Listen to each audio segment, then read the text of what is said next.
I'm Brooke, and I'm 26. 2 days before my mother's wedding to her new husband, I won $180 million in the lottery. I kept quiet, planning a gift that would change her life. But on the day of the ceremony, I received a text message that changed everything. Daughter, I prefer you don't come. My fiancé thinks you embarrass us. That's when the bank notification came through. Transfer canceled, $22 million. Where are you watching from today? Drop your location in the comments below and hit that like and subscribe button if you've ever felt like the family disappointment. You'll definitely want to stick around for what happened next. Looking back, I should have seen this coming. Mom had me when she was 18, barely out of high school herself. Those early years were actually beautiful, if I'm being honest. She'd sing me to sleep with old Beatles songs, teach me to braid her hair while she studied for her GED, and we'd have pancakes for dinner because she hadn't figured out real cooking yet. But even then, even when I was 3 years old, I could sense something, a restlessness, a searching, like she was always looking past me, waiting for someone more important to walk through the door. The first time I understood what that meant, I was 5 years old. Mom had been dating Jake, this guy who worked construction and rode a motorcycle.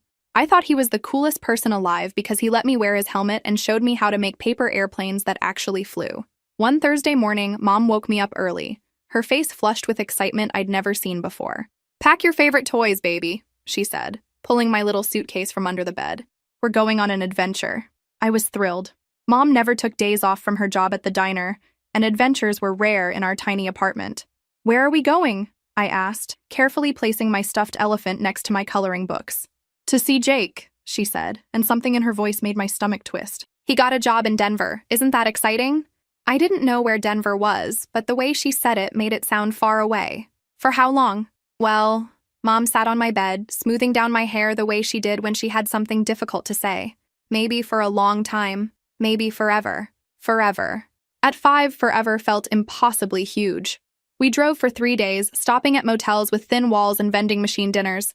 Mom sang along to the radio and kept checking her phone for messages from Jake. She was happier than I'd seen her in months, practically glowing with anticipation. When we finally reached Denver, Jake was waiting in the parking lot of our motel, leaning against his motorcycle with his arms crossed. Even from inside the car, I could see he wasn't smiling. Mom killed the engine and turned to me with forced brightness. "Stay here for just a minute, okay? Mommy needs to talk to Jake." I watched through the windshield as they stood 10 feet apart, their conversation growing more animated by the minute. Mom's hands moved frantically as she spoke. Jake shook his head repeatedly. At one point, he glanced toward the car, and the look on his face made me sink lower in my seat. The conversation lasted maybe 5 minutes. When Mom got back in the car, her face was blotchy and her eyes were red. "Change of plans, baby," she said, her voice artificially cheerful. "We're going to visit Grandma instead. Won't that be fun?" She never explained what happened with Jake. Years later, I figured out he'd told her he wasn't ready to be a father figure, that he'd taken the job to start fresh, not to instantly acquire a family. Mom didn't speak the entire 12-hour drive to Grandma's house in Phoenix. She just gripped the steering wheel and stared ahead while tears slipped down her cheeks. And I learned my first lesson about love. When men don't want you around, you disappear. What I didn't understand then was that this was just the beginning. Mom would spend the next 20 years proving that pattern over and over again. Every relationship brought new possibilities, new versions of herself, new places where I might or might not fit. And somehow, no matter how many times it happened, I never stopped hoping that maybe this time would be different. Maybe this time, I'd be worth choosing. By the time I turned 8, I could predict Mom's relationship patterns better than the weather forecast. She'd meet someone new, and suddenly our entire life would reorganize around their interests, their schedule, their dreams. When she dated Marcus, the soccer coach, our weekends became entirely about youth sports tournaments. Not because I played soccer, I was terrible at it and hated running, but because Marcus needed someone to help with equipment and keep stats. Mom would drag me to muddy fields across 3 counties where I'd sit in folding chairs doing homework while she cheered for other people's kids. "Isn't this exciting, Brooke?" she'd say, bouncing on her toes as Marcus shouted instructions at a group of 10-year-olds. "Marcus thinks I have a real eye for talent." I'd look up from my math problems at the chaos on the field. "Can we go home now?" "After the next game, baby. Marcus really needs my help here." The next game always led to another game, then team dinners at pizza places where I'd sit quietly, while the other parents discussed strategy and scholarships. Mom would laugh louder than anyone, her hand constantly on Marcus's arm, performing happiness so intensely it exhausted me to watch. When Marcus got offered a coaching position in college 3 states away, he asked Mom to come with him. Not us. Just her. I found out about the offer when I walked into the kitchen and saw Mom pacing in circles, phone pressed to her ear, speaking in hushed, urgent tones. "But what about Brooke?" she whispered. "I can't just—" "She's only 8, Marcus." I froze behind the doorway, my heart hammering. I know you didn't sign up to be a father," Mom continued. "But maybe we could, I don't know, figure something out? Summer visits?" The conversation ended with Mom promising to think about it and call him back. She never mentioned Marcus again after that day, and I never asked what happened. But I knew. I'd heard the defeat in her voice the moment she realized she'd have to choose. For once, she chose me, and somehow, that felt worse than being left behind. Dr. Stevens, the pediatric surgeon, came next when I was 10. Suddenly, our cramped apartment was filled with medical journals, and Mom started using words like humanitarian crisis and global health initiatives. She'd practice pronunciation of places like Bangladesh and Somalia while making dinner, her eyes bright with purpose. "Dr. Stevens is doing incredible work," she'd tell anyone who'd listen. "He's saving children's lives in places where they have no other hope." Can you imagine how meaningful that must be? I could imagine it, actually. What I couldn't imagine was why that meaning never seemed to extend to the child sitting right in front of her. When Dr. Stevens got approved for a 6-month mission in Somalia, Mom spent weeks researching vaccination requirements and buying specialized luggage. She showed me pictures of the clinic where they'd be working, talking about the children they'd help. "You'll stay with Grandma," she explained, as if spending half a year with a woman I barely knew was a minor detail. "It'll be an adventure for you, too. Why can't I come with you?" Mom's face softened with what she probably thought was kindness. "Oh, baby, it's not safe for children there. And Dr. Stevens needs to focus on his work. This is really important. More important." She didn't say it, but we both understood. The night before she left, Mom sat on my bed and brushed my hair, something she hadn't done in months. "You understand why I have to go, don't you?" she asked. "This is a chance to be part of something bigger than ourselves." I was 10, but I wasn't stupid. I understood perfectly. Her life with me was small, ordinary, not worth choosing when something bigger came along. "Will you write to me?" I asked. "Of course, baby." Every week. She wrote exactly twice in 6 months. Both letters were mostly about the fascinating medical cases and the important work being done. She mentioned missing me once at the very end of the second letter, almost like an afterthought. When she came back, she was different. Tan and confident, full of stories about her meaningful work abroad. She'd found purpose, direction, a version of herself that I'd never seen before. "You grew up so much while I was gone," she said, hugging me at the airport. And I had. 6 months with Grandma had taught me to do my own laundry, make my own breakfast, and most importantly, to stop waiting for someone else to take care of me. Mom spent weeks readjusting to life back home, complaining about how mundane everything felt after the intensity of medical missions. She'd stare out our kitchen window with the same restless expression I remembered from my earliest childhood. Within a month, she was online, researching Dr. Stevens' next assignment. Because that's what love looked like to her, following someone else's dreams to places where you might matter. And me? I was learning to understand that being chosen meant being easy to leave behind. By the time I turned 15, I'd mastered the art of raising myself. Mom's pattern had become so predictable I could set my watch by it. Meet someone, reinvent herself around their life, disappear emotionally if not physically, then act surprised when the relationship ended because she'd lost herself completely in someone else. The weird thing was, I still loved her. Even when she'd forgotten to show up for my school plays or missed my birthday because she was helping her boyfriend of the moment move apartments, I'd make excuses for her. Mom's just passionate about love, I'd tell myself. Like that was a noble character trait instead of a devastating inability to prioritize her own daughter. Richard Campbell entered our lives when I was 24 2 years ago. Unlike her previous boyfriends, Richard wasn't just successful. He was seriously wealthy. Corporate executive type. The kind who wore suits that probably cost more than our monthly rent and checked his phone during conversations like whatever was on that screen mattered more than the human being in front of him. Mom met him at the coffee shop where she'd been working since her latest career reinvention. She'd decided to become a barista because some guy she'd dated briefly was really into coffee culture. That relationship lasted 6 weeks. Her job lasted 2 years. Right up until Richard decided her working wasn't necessary anymore. The first time she brought him to dinner at our tiny apartment, I knew we were in trouble. Richard walked through our front door like he was touring a museum of poverty, taking in our secondhand furniture and mismatched dishes with barely concealed distaste. "Charming place," he said, which in rich person speak means absolutely horrifying, but I'm too polite to say so. Mom practically vibrated with nervous energy, rushing around trying to make our space look more impressive. She'd borrowed good wine glasses from our neighbor and hidden all our generic brand groceries in the back of cabinets, as if Richard might open our refrigerator and judge us for buying store-brand ketchup. Brooke's been living on her own since she was 18, Mom explained, like my independence was something she'd intentionally cultivated rather than something I'd developed out of necessity. She's incredibly self-sufficient. Richard's eyes lingered on my work uniform. I was managing a small marketing firm at the time, making decent money but nothing glamorous. That's admirable, he said in a tone that suggested the exact opposite. Not everyone can handle college debt and entry-level positions. I hadn't mentioned college debt.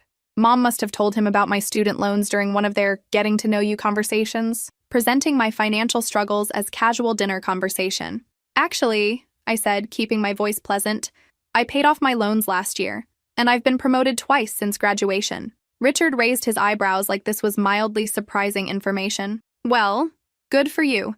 It's important to have realistic expectations about career advancement. The condescension was so thick I could have spread it on toast. But Mom just smiled and nodded like he'd paid me some kind of compliment. That dinner lasted 3 excruciating hours, during which Richard corrected my pronunciation of finance. Apparently I was saying it wrong. Suggested I might benefit from taking some business courses, despite my business degree, and asked if I'd ever considered expanding my skill set to make myself more marketable. After he left, Mom followed me to the kitchen where I was aggressively washing dishes. "Isn't he wonderful?" she gushed. "So sophisticated, so successful. He really knows how to make something of himself." I scrubbed a plate hard enough to wear off the pattern. "He's certainly confident." "Richard thinks you have potential," she continued, completely missing my tone. "He mentioned he might be able to help you network, introduce you to people who could advance your career." Of course he did. Because nothing said romance like treating your girlfriend's daughter like a charity case. "I'm doing fine on my own, Mom." "I know you are, baby. But Richard has connections you couldn't even imagine. Important people who could really make a difference in your life." I set down the dish I was washing and turned to face her. Mom's cheeks were flushed with excitement, the way they always got when she talked about her latest relationship. She genuinely believed Richard was going to solve all our problems, that his success would somehow transfer to us through proximity. "What about what you want, Mom? What about your own dreams?" She looked confused by the question. "What do you mean?" "I mean, what do you want to do with your life that doesn't involve adapting to some guy's vision of who you should be?" For just a moment, uncertainty flickered across her face. Then she straightened her shoulders and smiled, that bright, determined smile I knew meant the conversation was over. "Richard makes me happy, Brooke. After everything I've been through, don't I deserve to be happy?" There it was. The unanswerable question she always asked when I tried to point out the pattern. Of course she deserved happiness. But why did her happiness always require erasing herself? 6 months later, Richard proposed during a weekend trip to Napa that I wasn't invited on. Mom called me from the vineyard, sobbing happy tears into the phone while Richard presumably stood nearby, checking his watch and calculating how much the call was costing in international roaming fees. "We're getting married, Brooke. Can you believe it? Me, married to someone like Richard. Someone like Richard. As if she'd won the lottery instead of agreeing to legally bind herself to a man who thought her daughter was an embarrassment." "That's great, Mom," I managed. "Are you happy?" "Happier than I've ever been in my life." And maybe she was. Maybe love really did look like disappearing into someone else's vision of perfection. But watching her transform herself into Richard's ideal woman over the next year was like watching someone slowly erase herself with an invisible eraser. She started shopping at stores she couldn't afford, reading financial publications she didn't understand, and using words like market volatility and portfolio diversification in casual conversation. The wedding was planned for a Saturday in June at Richard's Country Club. 250 guests, mostly his business associates and family members. Mom showed me the guest list exactly once, and my name was near the bottom, listed under miscellaneous family. Miscellaneous. That pretty much summed up my entire relationship with my mother. What she didn't know, what nobody knew, was that everything was about to change. Because 2 days before her perfect wedding to her perfect man, I bought a lottery ticket at the gas station near my apartment. And I won $180 million. The morning I found out I'd won, I sat in my car outside the lottery office for 2 hours just staring at the ticket. $180 million. The numbers were right there in black and white, but my brain couldn't quite process what they meant. I'd bought the ticket on Thursday evening, same as always. Every week for the past 3 years, I'd stop at Murphy's gas station on my way home from work and spend $10 on lottery tickets. Mom always said it was a waste of money, that I'd have better luck throwing my cash directly into the garbage. Richard had actually calculated the statistical improbability of winning during one of his lectures about fiscal responsibility. You'd literally be more likely to be struck by lightning, he'd informed me at Mom's birthday dinner last month. Twice. Well, Richard, apparently lightning does strike twice. The lottery office was surprisingly ordinary for a place where dreams come true. Gray carpet, fluorescent lighting, motivational posters about responsible gaming. The woman behind the counter, Janet, had probably delivered life-changing news to hundreds of people, but she treated my $180 million like it was just another Tuesday transaction. "Congratulations," she said, stamping my paperwork. "Will you be taking the lump sum or annual payments?" Lump sum. I wanted all of it, immediately, before the universe realized it had made a mistake and tried to take it back. "Smart choice," Janet continued. "After taxes, you're looking at about $98 million, still a life-changing amount." Life-changing. She had no idea. I drove home in a daze, my head spinning with possibilities. I could pay off my student loans, all $67,000 of them, without blinking. I could buy a house, travel the world, never worry about money again. I could finally stop calculating whether I could afford groceries for the next 2 weeks. But the first thing I thought about wasn't what I could buy for myself. It was what I could do for Mom. For years, I'd watched her struggle financially. Not dramatically. She wasn't homeless or starving, but in those small, constant ways that wear you down. Buying generic everything at the grocery store, driving a car held together with prayer and duct tape, wearing the same 5 outfits to work because she couldn't afford to replace them. Richard had money, obviously, but he was surprisingly stingy about sharing it. Mom still paid her own rent, bought her own groceries, handled her own expenses. When her car broke down last month, she'd called me asking if I could help with the repair bill, not Richard. "He says it's important for me to maintain my independence," she'd explained, which sounded like rich guy speak for, "I don't want to be responsible for your problems." So when I walked into my apartment that Thursday afternoon, $98 million richer than I'd been that morning, my first instinct was to call her. Then I stopped. What if I did something bigger? What if, instead of just telling her about my windfall, I planned something that would truly change her life? Something that would prove, once and for all, that I'd always loved her despite everything? The idea formed slowly over the next few hours. Mom and Richard's wedding was in 2 days. What if I arranged for a massive financial gift to coincide with their ceremony? Not just a generous wedding present, but something genuinely transformational. Enough money to ensure she'd never have to worry about finances again, never have to depend on Richard's conditional generosity. I called my lawyer.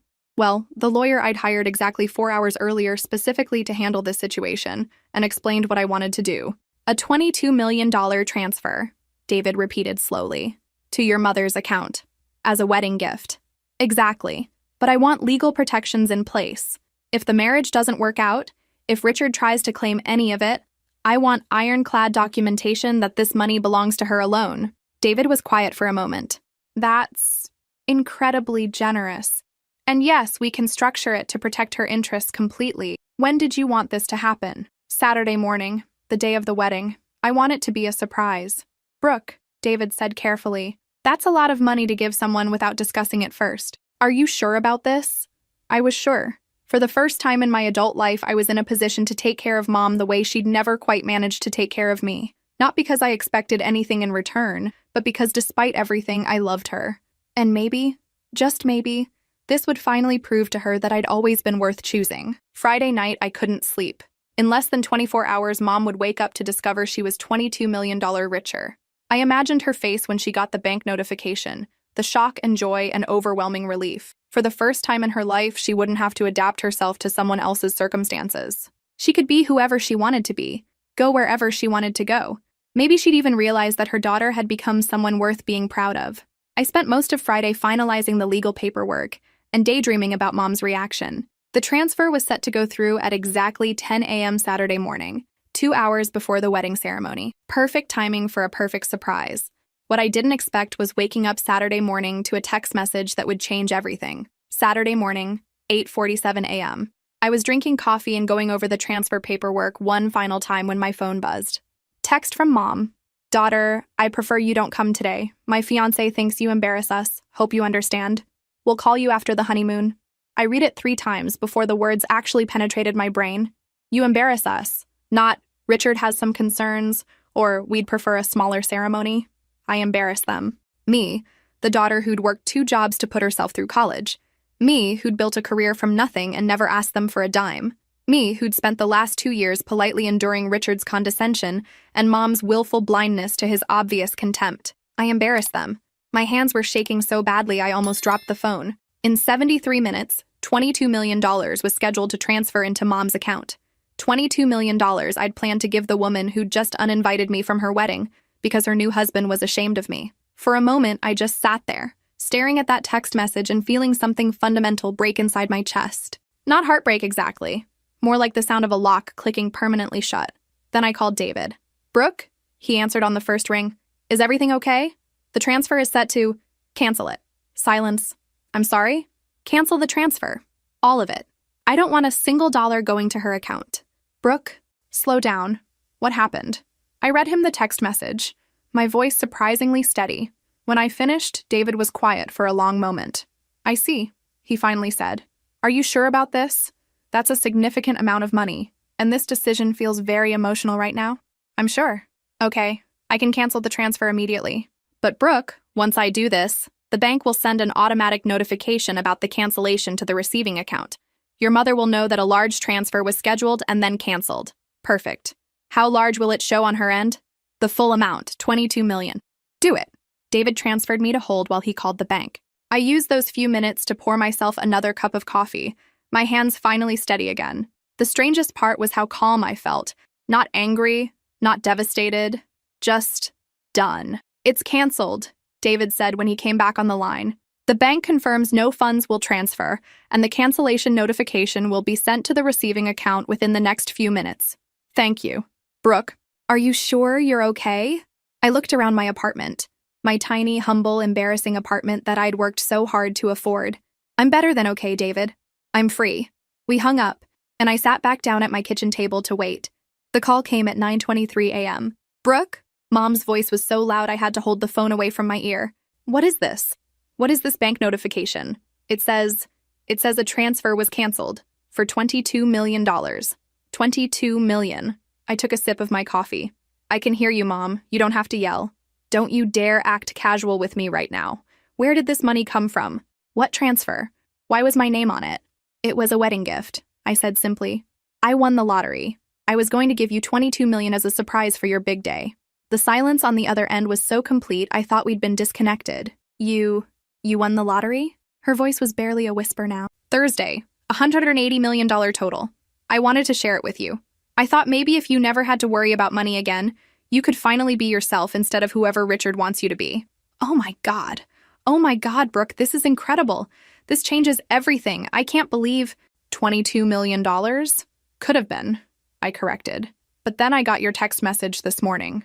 Another silence. Longer this time. "What text message?" "Really? She was going to pretend she didn't remember? The one where you uninvited me from your wedding because I embarrass you and Richard." "Brooke, Her voice trailed off. I didn't mean..." "You did mean it, Mom. You meant every word. And you know what? You were right to send it. It saved me from making a $22 million mistake. Baby, please. You don't understand. The pressure I'm under today. The stress of the wedding. Richard has very particular ideas about how things should go. And I just thought, you thought I was an embarrassment. You were probably right about that too. I don't fit into Richard's world, and I don't want to. I'm not sophisticated enough, not polished enough, not worth the risk of having around when he's trying to impress his friends. That's not true, isn't it?" I stood up and walked to my window, looking out at the city below. "When's the last time you defended me to him, Mom? When's the last time you told him I was worth something?" No answer. "I thought so.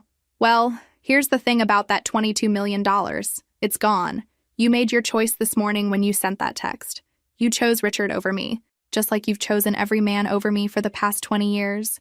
And for the first time in my life, I'm choosing myself over you. Brooke, wait. Don't hang up. We can fix this. I can call Richard, explain everything. You can still come to the wedding. Everything can be like it was before." "No," I said quietly. "It really can't." I hung up the phone and turned off the ringer. Then I ordered Chinese takeout, put on my most comfortable pajamas, and spent my mother's wedding day binge-watching Netflix with $98 million in the bank and absolutely zero regrets.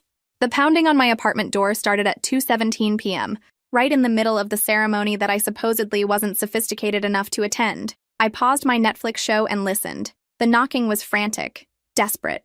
Definitely not my elderly neighbor asking to borrow milk. Through the peephole, I could see Mom still in her wedding dress, makeup streaked down her face, hair half fallen from its elaborate updo. She looked like she'd run straight from the altar to my apartment building, which apparently she had. "Brooke?" Her voice was muffled but clearly panicked. "Brooke, please open the door. I know you're in there. We need to talk." I sat back down on my couch. We really don't. Baby, please, I made a mistake, a terrible mistake. Let me in and we can fix this. Can't fix it from out there? The knocking stopped. I could hear her crying through the thin door, gulping sobs that might have broken my heart 6 hours ago. Now they just sounded like an expensive performance. "I left," she said finally. "I left the wedding. I walked out on Richard and 250 guests because I realized what I'd done. You're more important than any of this." I muted the TV and walked closer to the door. "Are you saying that because you love me? Or because I won 180 million? Silence. "That's what I thought. Brooke, that's not fair. You're my daughter. Of course you matter more than money. Do I? Because this morning you uninvited me from your wedding to protect your fiancé's image. But now that you know I'm rich, suddenly I matter again. Funny how that works." Through the peephole, I could see her lean against the hallway wall, her expensive dress wrinkled and stained. "I was scared," she whispered. "Richard has such high standards, and I wanted everything to be perfect. I thought if you weren't there, if it was just his friends and family, maybe he'd finally see me as worthy of his world. And where does that leave me in your world? Mom, you're everything in my world. You always have been." I laughed, surprising myself with how bitter it sounded. "Really? Because my entire childhood suggests otherwise. How many times did you leave me behind for some guy? How many times did you choose their dreams over my needs? That's different. I was young. I was trying to build a life for us. You were trying to build a life for you. I just happened to be along for the ride until someone better came along." The crying got louder, more dramatic. In the past, those tears would have brought me running, desperate to fix whatever was wrong, to prove my love by sacrificing my own needs. But sitting in my apartment with 98 million in the bank and nowhere I had to be, I felt something I'd never experienced before. Complete indifference to her emotional manipulation. "Brooke, please. I chose you. I left Richard standing at the altar because I chose you." "No," I said, settling back onto my couch. "You chose 22 million. If I'd won $50 instead of 50 million, you'd still be at that country club cutting cake and making small talk about market volatility." "That's not true." "Prove it." Another silence. Longer this time. "What do you mean?" "I mean, prove that you left because you love me, not because you want my money. Prove that your choice has nothing to do with the lottery." Through the door, I could hear her shifting around, probably trying to find a comfortable position in that ridiculous dress. "How do I prove something like that?" "Go back." "What?" "Go back to your wedding. Marry Richard. Tell him you had a panic attack or wedding jitters or whatever rich people call it when they temporarily lose their minds. Finish what you started. But what about us? What about fixing our relationship? If you really want to fix our relationship, Mom, you'll do it because you love me, not because I can afford to pay for your mistakes. Go back to Richard. Live your life. Make your choices. And maybe someday we can figure out if there's anything real left between us." The hallway was quiet for several minutes. Then I heard footsteps walking away. An hour later, my phone buzzed with a text from Richard's cousin, whom I'd met exactly once. "Your mother made it back. Told everyone she had a panic attack, but she's fine now. Ceremony resuming in 10 minutes. So she went back. She chose Richard after all, just like I knew she would." I spent the rest of the evening in my embarrassingly small apartment, eating Chinese food out of cardboard containers and thinking about how much everything had changed in 24 hours. This morning, I'd been a broke marketing manager whose mother was ashamed of her. Tonight, I was worth 98 million and my mother was legally bound to a man who thought I was an embarrassment. Funny how winning the lottery hadn't changed the important things at all. My phone rang around 11 p.m. Mom, probably calling from her wedding night hotel room while her new husband showered off the stress of the day. I didn't answer. Some choices once made can't be undone, and some relationships once broken aren't worth the cost of repair. Tomorrow, I'd start figuring out what my new life looked like. Tonight, I'd just sit here feeling grateful that I'd finally learned the difference between being loved and being useful. The difference, it turns out, is about $22 million. 3 weeks after her wedding, Mom started calling every day. Not to apologize, that would have been too simple, but to check in and rebuild our relationship. Amazing how my emotional well-being became a priority right after she discovered I was worth $98 million. "I've been thinking about what you said," she began during her 5th call this week. About proving that I love you for you, not for your money. I was at my lawyer's office, signing papers to establish a charitable foundation. David had become more than my attorney. He'd become the voice of reason I desperately needed. And how exactly do you plan to prove that, Mom? Well, I was thinking we could start having regular dinners again. Just us. Like we used to.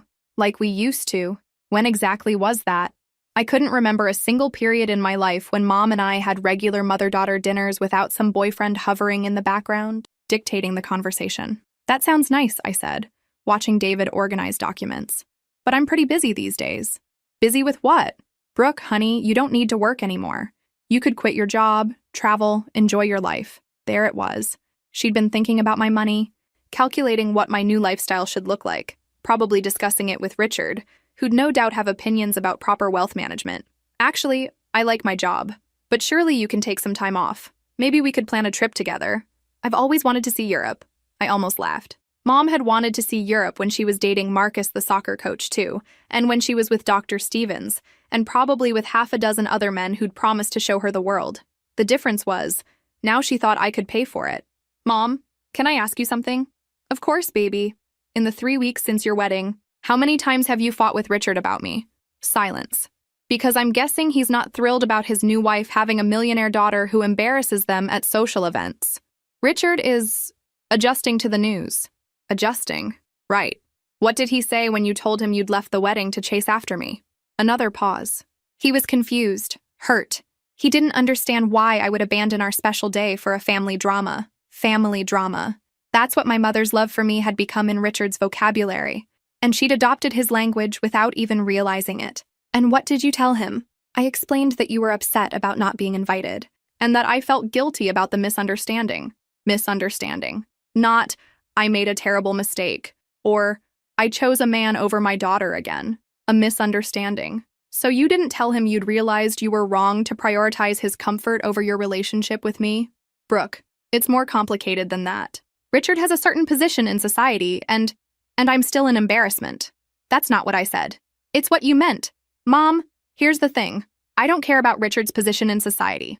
I don't care about his country club friends or his business associates or his opinion of my career or my apartment or my life. What I care about is that my mother chose his approval over her daughter's presence on the most important day of her life. I was trying to protect our future, she said quietly. If Richard was unhappy, if the marriage got off to a bad start because of family conflict, then you'd blame me for ruining your relationship. Just like you've blamed me for every failed relationship since I was 5 years old. That hit home. I could hear her sharp intake of breath through the phone. I never blamed you for my relationship's ending. Really? Because I distinctly remember you telling me that Jake might have stayed if I'd been easier to handle. And Marcus said I was too demanding when I asked for help with homework during his tournaments. And Dr. Stevens specifically mentioned that children complicate international assignments. Those were different situations. Were they?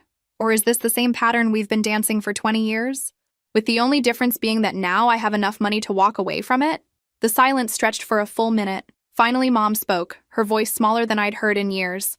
What do you want from me, Brooke? How do I fix this? It was the right question, but about 20 years too late. I don't want anything from you, Mom. That's what I've been trying to tell you. For the first time in my life, I don't need you to choose me or protect me or prioritize me. I'm financially independent, emotionally stable, and completely capable of building a life without your approval. But I want to be part of your life. Then prove it. Stop calling me to plan Europe trips I'd pay for. Stop suggesting I quit my job because you think rich people don't work. Stop trying to manage my relationship with Richard when you can't even manage your own. Just be my mother. Without an agenda. What do you think will happen next? Do you believe people can really change? Or are we all doomed to repeat the same patterns forever? Let me know in the comments below.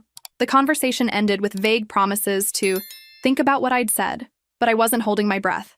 After all, Mom had been thinking about a lot of things for 2 decades, and somehow she always reached the same conclusions. 2 days later, David called with news that would change everything. Brooke, we have a problem. Your mother has filed a legal claim against your lottery winnings. I nearly dropped my coffee. She what? She's claiming that as your immediate family, she has legal rights to a portion of your winnings. Her lawyer is arguing that your ticket purchase was made possible by years of financial and emotional support she provided, making her essentially a silent partner in your investment. The audacity was breathtaking. David, she didn't give me financial support. I've been financially independent since I was 18. I know. But she's also claiming that your decision to cancel the $22 million transfer was made under emotional duress, and that you lack the capacity to manage such a large sum responsibly. I sat down hard in my kitchen chair. She's trying to have me declared incompetent? Essentially, yes. It's a long shot. But it's going to require us to respond formally, which means this is going to get very public, very messy, and very expensive. Looking back, I should have seen this coming. Mom had spent my entire childhood teaching me that love was conditional, that care came with strings attached, that family loyalty was a one-way transaction. Why would $100 million change the fundamental math of our relationship? But sitting in my kitchen that morning, reading the legal papers David had messengered over, I felt something I'd never experienced before. Complete clarity about who my mother really was. And for the first time in 26 years, I was ready to stop pretending otherwise. The legal papers made for fascinating reading if you enjoyed creative fiction. According to Mom's attorney, I was an unstable young woman who'd always struggled with family relationships and poor decision-making. The lottery win had apparently triggered a psychological break that left me unable to manage my finances responsibly. The evidence for my supposed mental instability? Canceling a $22 million gift to my mother. The plaintiff's daughter has demonstrated a pattern of impulsive, vindictive behavior. The filing read. Her decision to cancel a substantial financial transfer on the morning of the plaintiff's wedding ceremony indicates severe emotional dysfunction and potential financial self-harm. I had to admire the spin. In Mom's version of events, her text message uninviting me from her wedding was a minor miscommunication between stressed family members. My response was disproportionate retaliation suggesting underlying mental health issues. David spread the documents across his conference table, shaking his head. This is one of the more creative approaches I've seen. Essentially, she's arguing that you're too mentally unfit to control your own money, and that she should be appointed as your financial guardian. Can she do that? She can try. But Brooke, they're going to have to prove their case, and frankly, they don't have much to work with. You're 26, college-educated, employed, with no history of mental illness or financial irresponsibility. Plus, we have documentation of your mother's complicated relationship with supporting you financially. I'd spent the previous week gathering evidence of my own. Bank statements showing I'd been financially independent since 18. Tax returns proving steady employment and responsible money management. College transcripts, employment reviews, references from friends and colleagues who could testify to my stability and competence. But the most damaging evidence against Mom's case was the documentation of her pattern of financial neglect throughout my childhood. I want to countersue, I told David. He raised his eyebrows. For what? Emotional damages, 20 years of prioritizing boyfriends over her daughter's emotional needs, financial abandonment, creating an unstable childhood environment that forced me to become financially independent as a teenager.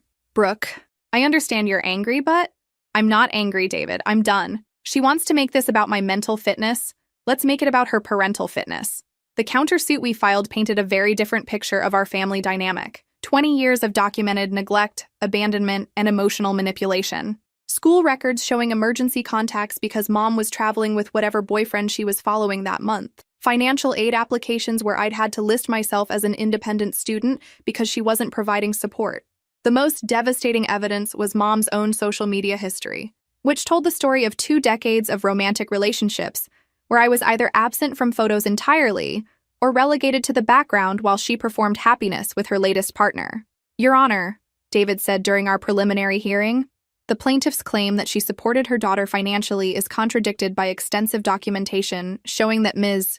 Brooke Mitchell has been financially independent since age 18. Moreover, the plaintiff's pattern of romantic relationships consistently prioritized her partners over her daughter's emotional needs, creating an environment where Ms. Mitchell learned to rely solely on herself. Mom's lawyer, a slick guy in an expensive suit that Richard had probably paid for, tried to paint me as an ungrateful daughter who'd turned vindictive after becoming wealthy. The defendant's refusal to share her windfall with the woman who raised her demonstrates a callous disregard for family bonds and basic human decency. Basic human decency. That was rich, coming from someone representing a woman who'd uninvited her own daughter from her wedding. The judge, a no-nonsense woman in her 50s, seemed unimpressed with Mom's arguments.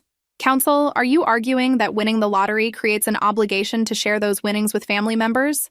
We're arguing that the defendant's decision-making process was compromised by emotional instability, and that her refusal to honor her original intention to gift money to her mother indicates poor judgment. Her original intention was to gift money to her mother as a wedding present, the judge noted, flipping through our filings. According to these documents, the mother then sent a text message uninviting her daughter from the wedding ceremony. Is that correct? Mom's lawyer shifted uncomfortably. Your Honor, that was a miscommunication during a stressful time. Counsel, I'm asking about facts, not interpretations.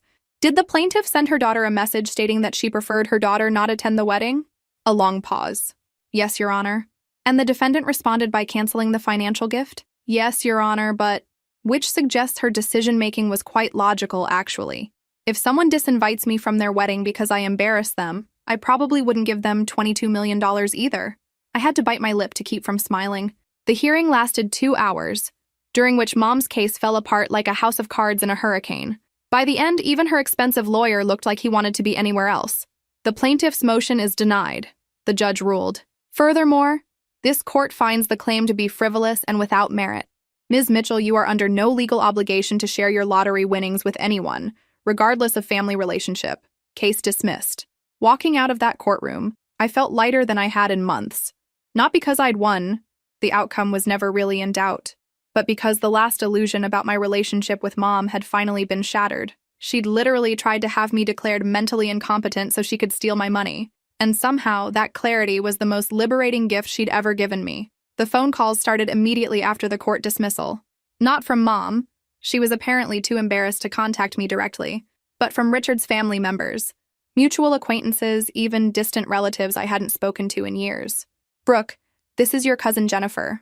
I hope you understand that your mother is just confused right now. The stress of the wedding, the shock of your lottery win, it's been overwhelming for her.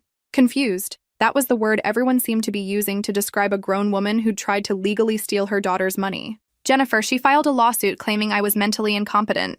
That's not confusion, that's calculation. Well, maybe if you just talked to her. I hung up. Jennifer called back twice. I didn't answer. Uncle Paul left a voicemail. Brooke, honey, I know families go through rough patches, but this has gone too far.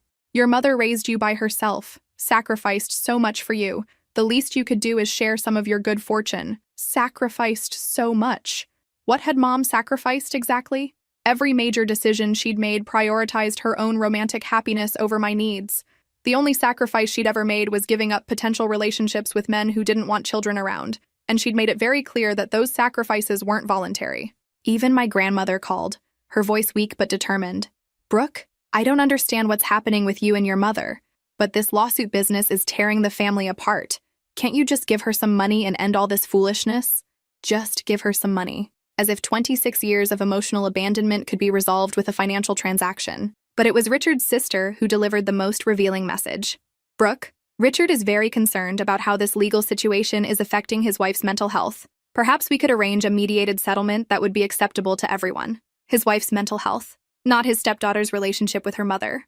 Not the damage this lawsuit was doing to our family. His wife's mental health, and by extension, his own comfort and reputation. I listened to all these messages while sitting in my lawyer's office, reviewing the settlement offers that kept arriving via Mom's attorney. They're starting at $50 million, David reported. 50% of your after-tax winnings. They're framing it as a fair division of family assets. Family assets. I laughed, but there wasn't much humor in it. David, what percentage of my childhood expenses did my mother actually pay? He flipped through the financial analysis we'd prepared for the countersuit. Based on your school records, living arrangements, and documented support, roughly 60%. You were financially responsible for yourself starting around age 16. So she wants 50% of money I won as an adult, after paying for 40% of my childhood. The math is not in her favor. No. The offers kept coming down. 40 million, 30, 20. With each reduction, the language in the settlement proposals became more desperate, more manipulative. The plaintiff wishes to restore family harmony and believes a financial gesture would demonstrate good faith from both parties. One letter read, a financial gesture. They wanted me to pay for the privilege of being treated like a human being by my own mother. What if we counter-offer? David suggested. Not a settlement of their lawsuit. We won that already. But maybe a one-time gift, on your terms, with clear documentation that it's voluntary and ends any future financial claims? I thought about it for 3 days. Not because I was tempted to give Mom millions of dollars, but because I was trying to figure out if there was any part of me that still hoped our relationship could be salvaged. The answer was no, but there was something else. A tiny seed of what I can only describe as pity. Not for the woman who'd abandoned me emotionally for 2 decades, but for the woman so desperate for male approval that she'd sacrifice her relationship with her only child for it. I want to make one final offer, I told David. $2 million. Not a settlement, a gift. With ironclad legal language stating that this ends any and all future financial claims from her or anyone acting on her behalf. $2 million is generous.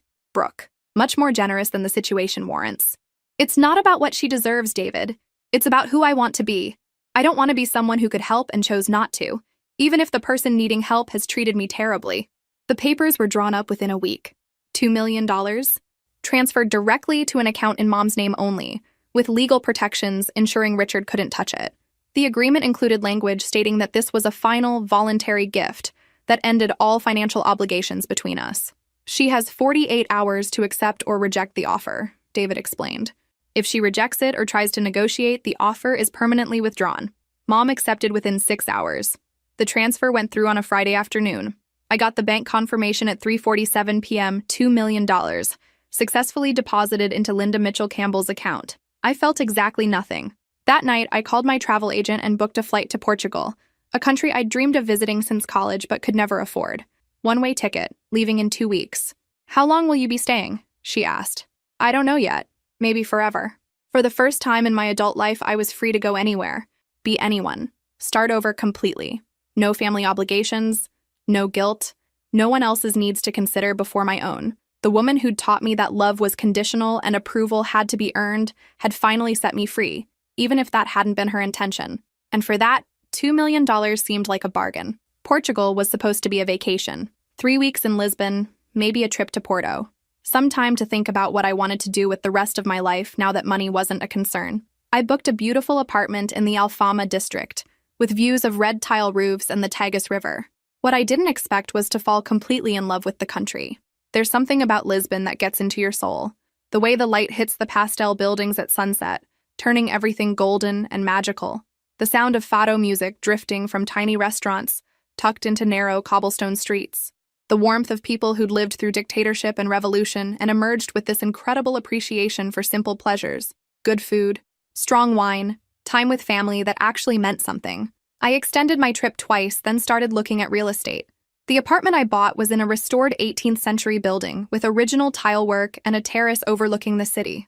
3 bedrooms, which seemed excessive for one person, but I had plans. I wanted space for an office where I could work on the travel blog I'd started, space for guests who might actually want to visit me, space to become whoever I was meant to be when I wasn't constantly managing someone else's emotional crisis. The process of buying property in Portugal as an American was complicated but not impossible, especially when you had lawyers and money to smooth the way. Within 6 months, I was a legal resident with a beautiful home and a growing network of friends who knew me as Brooke, the American writer, not Brooke, the lottery winner with family drama. I kept my phone number but changed my address with everyone except David and my bank. No forwarding information for family members, no way for Mom or Richard or anyone from my old life to show up at my door with new demands or manipulations. The freedom was intoxicating. I woke up when I wanted, ate what I craved, spent my days exploring museums and markets and beaches along the coast. I learned basic Portuguese, took cooking classes, joined a hiking group that met every Saturday to explore different regions of the country. For the first time in my adult life, my relationships were reciprocal.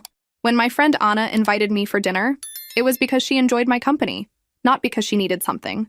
When Carlos, the guy who owned the bakery down the street, saved me the last pastéis de nata, it was kindness without agenda. 3 months into my new life, I got an email from Jennifer, my cousin back home. Brooke, I hope you're doing well wherever you are. I wanted you to know that your mom and Richard are having some problems. The money you gave her has caused a lot of tension in their marriage. Apparently Richard feels like she went behind his back by accepting it, and she's frustrated that he thinks he should have a say in how she spends her money. They're in counseling, but it's not going well. I thought you should know. In case you wanted to reach out. I read the email twice, then deleted it without responding. Mom's marriage problems weren't my responsibility anymore. The money I'd given her was meant to provide financial security, nothing more. If she and Richard couldn't navigate the emotional implications of that gift, it wasn't my job to fix it.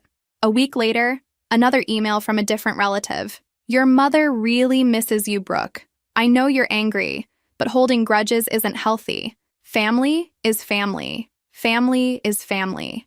The rallying cry of people who'd enabled dysfunction for years rather than address it. I started an auto-reply message. Thank you for your concern. I'm doing very well in my new life. Please don't contact me about family matters. as I'm no longer available for those discussions. The emails stopped after that. 6 months in Portugal became a year. I published my travel blog as a book, started a consulting business helping Americans navigate international relocations, and bought a small vineyard in the Douro Valley as an investment and a creative project. I dated a few people. A Portuguese architect who was brilliant and kind but ultimately wanted different things, a British expat who was lovely but too recently divorced to be serious about anyone. Nothing dramatic or complicated, just normal adult relationships that ended amicably when we realized we weren't compatible. It was revolutionary. This idea that relationships could end without trauma or manipulation, or someone being branded the villain. On the first anniversary of my arrival in Portugal, I was sitting on my terrace with a glass of wine, watching the sunset paint Lisbon in shades of gold and pink, when my phone rang. Unknown international number. Probably spam, but something made me answer. Brooke? Mom's voice was smaller than I remembered, tentative in a way that sounded genuinely uncertain rather than manipulative. Hello, Mom. I didn't know if you'd answer. I wasn't even sure this number still worked. It works. How did you get it? I hired a private investigator. I know that sounds terrible, but I needed to know if you were okay. You just disappeared, and no one would tell me where you'd gone.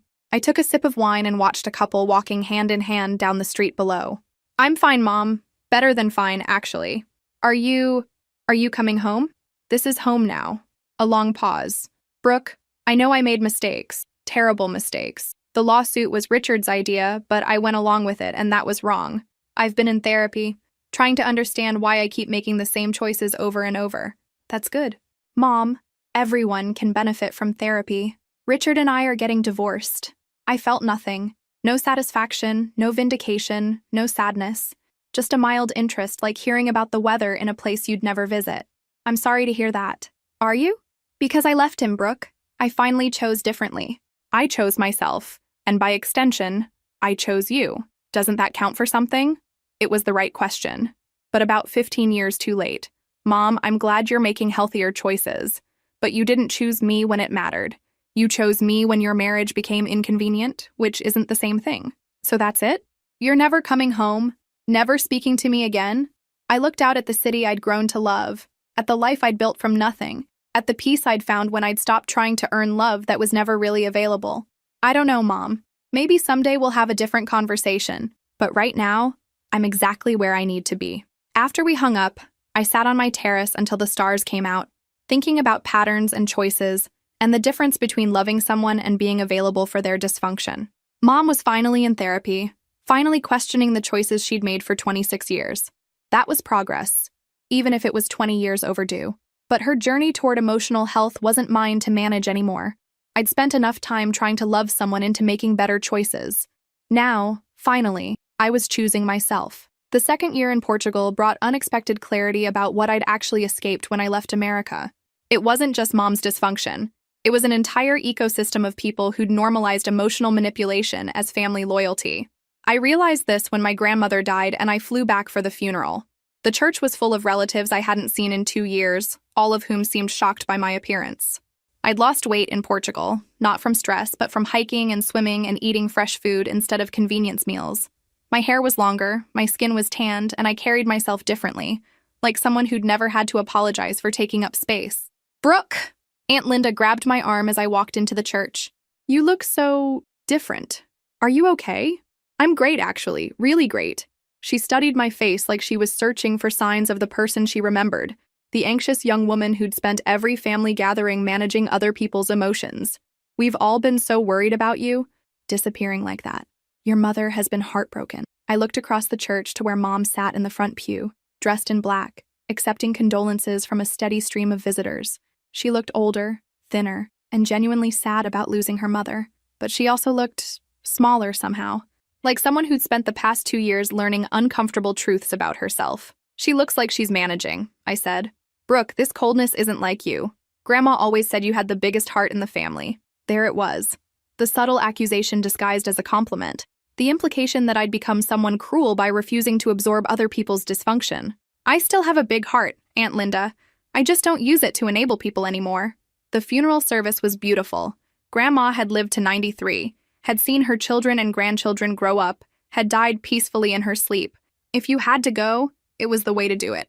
During the reception, I found myself in conversation with cousins and family friends who peppered me with questions about my mysterious disappearance and hermit lifestyle in Europe. The assumption seemed to be that I'd run away from life rather than toward something better. "So, what do you do all day?" my cousin Mark asked. "Just travel around drinking wine?"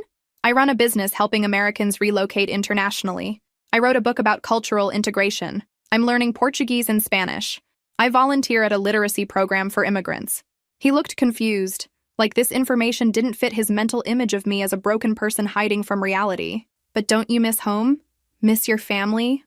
I looked around the church basement at these people who'd enabled 20 years of dysfunction, who'd watched my mother prioritize boyfriends over her daughter and called it love, who'd remained silent when I was disinvited from her wedding but criticized me for not sharing lottery winnings. "This isn't home anymore," I said simply. The conversation that mattered happened when Mom approached me as I was leaving. "Brooke, could we talk? Just for a few minutes?" We walked to a quiet corner of the parking lot, away from the clusters of relatives sharing memories and making plans for holiday gatherings I wouldn't attend. "You look happy," she said, and there was something in her voice I'd never heard before. Genuine observation without agenda. "I am happy. I've been in therapy for 8 months now, learning about attachment styles and generational trauma and all these patterns I never recognized in myself. That's good." "Mom, I'm glad you're doing that work. My therapist says I have an anxious attachment style that makes me seek validation through romantic relationships, usually at the expense of other important connections." She paused, looking down at her hands. "She says I taught you to expect inconsistency from people who claim to love you." It was the most self-aware thing I'd ever heard her say. Probably true. "I want to do better, Brooke. I want to learn how to be your mother without needing you to manage my emotions or fix my problems." "Mom, that's great. I genuinely hope you succeed. But you don't want to be part of that process." I thought about it carefully, looking at this woman who'd given birth to me but had never really learned how to be my parent. She was trying now, at 50, to become the person she should have been when she was 20. The effort was admirable, but it wasn't my responsibility to support. "I want you to be happy and healthy," I said finally, "but I don't want to be your practice space for learning how to have functional relationships. I spent 26 years being your emotional support system while you figured out how to love men more than your daughter. I'm done with that job." Her face crumpled, but she nodded. "I understand. Do you? Because understanding and accepting are different things." "I accept it," she said quietly. "I don't like it, but I accept it. You have the right to protect yourself from people who've hurt you, even if one of those people is me." We stood in the parking lot for another few minutes, two women who shared DNA but had never really known each other as people. There was sadness in it, but not regret. Some relationships are too damaged to repair, and acknowledging that truth can be its own form of healing.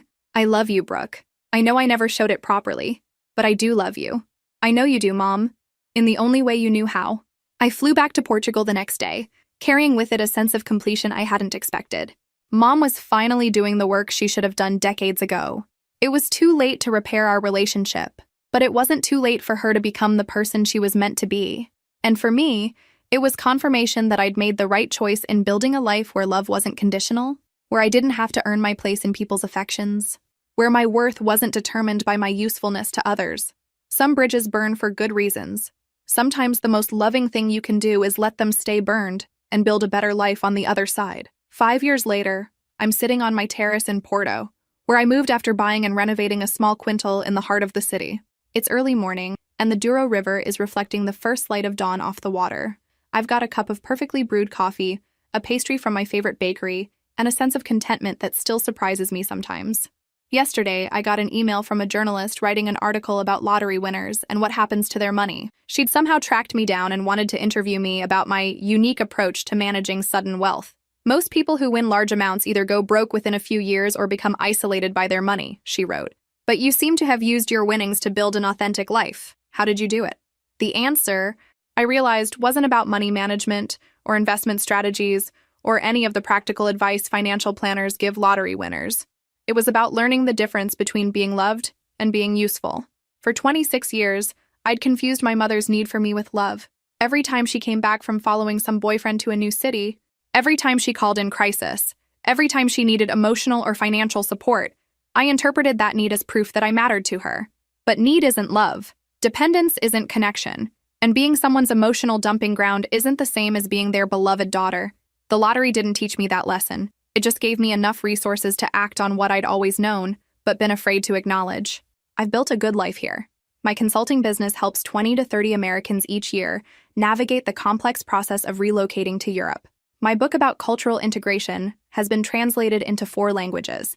I own 3 properties now: my home in Porto, a small apartment in Lisbon that I rent out, and that vineyard in the Douro Valley that's actually turning a profit. But the real wealth isn't financial. It's the relationships I've built with people who like me for who I am, not what I can provide. It's the freedom to make choices based on my own values rather than other people's expectations. It's waking up every morning in a place I chose because it makes me happy, not because someone else needed me to be there. I date occasionally. There's a Portuguese winemaker named Miguel who makes me laugh and cooks incredible seafood dinners and doesn't care that I won the lottery because he's never heard of American lottery systems and thinks they sound unnecessarily complicated. We've been seeing each other for 8 months now. And it's the healthiest relationship I've ever had because neither of us needs the other to fix anything. 6 months ago, I got a letter, actual handwritten letter, not email, from Mom. She's been divorced from Richard for 3 years now. She's still in therapy, still working on understanding her patterns. She's dating someone new, a widowed teacher named Frank who sounds refreshingly normal based on her description. I know you don't want to hear from me, the letter said, but I wanted you to know that I finally understand what you meant about choosing yourself. I'm learning to be alone without being lonely, to make decisions based on what I want instead of what I think will make someone else stay. It's harder than I expected, but it's the first time in my adult life that I feel like myself. She didn't ask for anything. No requests to visit, no suggestions that we rebuild our relationship, no guilt about my absence from her life. Just information shared without agenda, which was maybe the most motherly thing she'd ever done. I didn't respond to the letter, but I didn't throw it away either. It sits in a box with other important documents.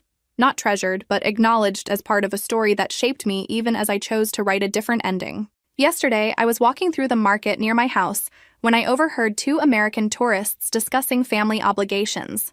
One was explaining to the other why she couldn't take a job promotion that would require relocating because her adult siblings needed her to stay close to home. Family is everything, she said, with that particular strain in her voice that suggested she was trying to convince herself as much as her friend. You can't just abandon people who love you. I wanted to tap her on the shoulder and explain that sometimes the most loving thing you can do is refuse to enable someone's dysfunction.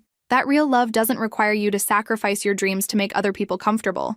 That choosing yourself isn't selfish. It's necessary for building the kind of life that's actually worth living. But she'll figure it out eventually, or she won't. That's not my responsibility anymore. Tonight, Miguel is cooking dinner at my house. Ana and Carlos are coming over with their kids, who've adopted me as their American aunt, and insist on practicing their English during every visit. We'll eat too much food, drink good wine, and argue about football in a mixture of Portuguese and English that shouldn't work but somehow does. It's a simple evening with people who care about me without conditions, people who've never asked me for money or favors or emotional management services, people who see me as complete exactly as I am. The lottery gave me $98 million, but walking away from a family that saw me as an ATM with abandonment issues gave me something more valuable. The chance to discover who I actually am when I'm not constantly trying to earn love that was never really available. Mom taught me that love is conditional, that approval must be earned, that family loyalty flows in only one direction. She was wrong about all of it. But learning that truth was the most valuable education I ever received. Some people are born understanding their worth. Others have to win the lottery and lose their family to figure it out. I'm grateful it only took me $22 million and 26 years to learn that the most important choice I'd ever make was choosing myself. And if this story resonated with you, if you've ever felt like you had to earn love that should have been freely given, make sure to like and subscribe for more stories about choosing yourself over dysfunction, even when that choice comes with a price tag. Because freedom, I've learned, is always worth the cost.